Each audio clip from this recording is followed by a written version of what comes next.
আসসালামু আলাইকুম এভরিওয়ান, কেমন আছেন সবাই? পেজ খুলে খুবই বিরক্ত। আপনাদেরও কি অবস্থা? আগে ভাবতাম যে শখ করে একটা পেজ খুলতেছি, ছোটখাটো রিল আপলোড দিব, মানে প্রথম ফার্স্টে খুব মজা লাগতো।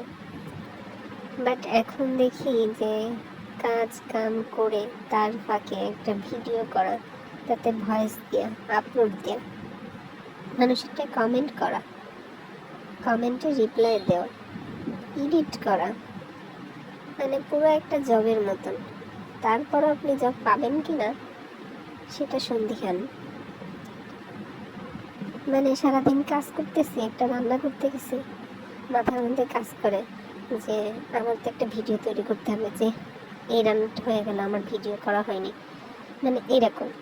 আর বাচ্চা কাচ্চা থাকলে তো হয়েছেই, ভিডিওতে ভয়েস দিতে গেলে ইচ্ছা করে শব্দ করবে, তারপর এডিট, এগুলো তো ঝামেলা আছেই। যদিও আমাদের দুই বোনের পেজ, এজন্য ঝামেলা হয় না, ও একটু করে আমি একটু করি। বাট ব্যস্ততার মাঝে মানে যতটাই শখের বসে পেজ খোলা, জিনিসটা এত শখের না। তারপরে এত কষ্ট করে, তারপরে যদি পেজে ইস্যু আসে, তারপর মনিটাইজেশন না পায়, এর যে কষ্ট আর নাই। মানুষ যেরকম একটা সন্তানকে পালে, এই পেজটাকেও তিলে তিলে পালা।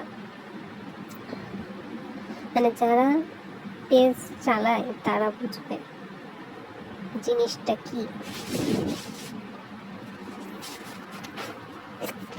মানুষের পেজে সফলতা দেখলে ভালোই লাগে, যে অনেক আপু আছে অ্যাডসেন্স রিলস পাচ্ছে, মনিটাইজেশন পাচ্ছে, আলহামদুলিল্লাহ ভালো লাগে। অন্যের সফলতা দেখলে খারাপ লাগে না।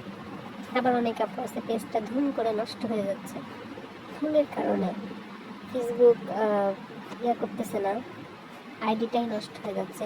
এইসব আপুদের যে কী কষ্ট, এত ফলোয়ার নিয়ে খুবই কষ্ট। এই পেইনগুলা যারা পেজ চালায় তারাই বুঝে। তবে আমার কাছে মনে হয় একটা পেজ খোলার আগে আসলে সব কিছু ভালোভাবে ভেবে চিনতে তারপর পেজ খোলা উচিত। মানে যারা মনে করেন যে কাজের ফাঁকে ফাঁকে পেজের কাজ করবেন, আসলে কিন্তু এটা সেটা না। এটা একটা বড় কাজ, কাজ করতে হবে, এডিট করা শিখতে হবে, পোস্ট করা শিখতে হবে, মানে সব কিছুর মধ্যে আপনার আর্ট দেখাইতে হবে। যাই হোক, ভালো থাকবেন।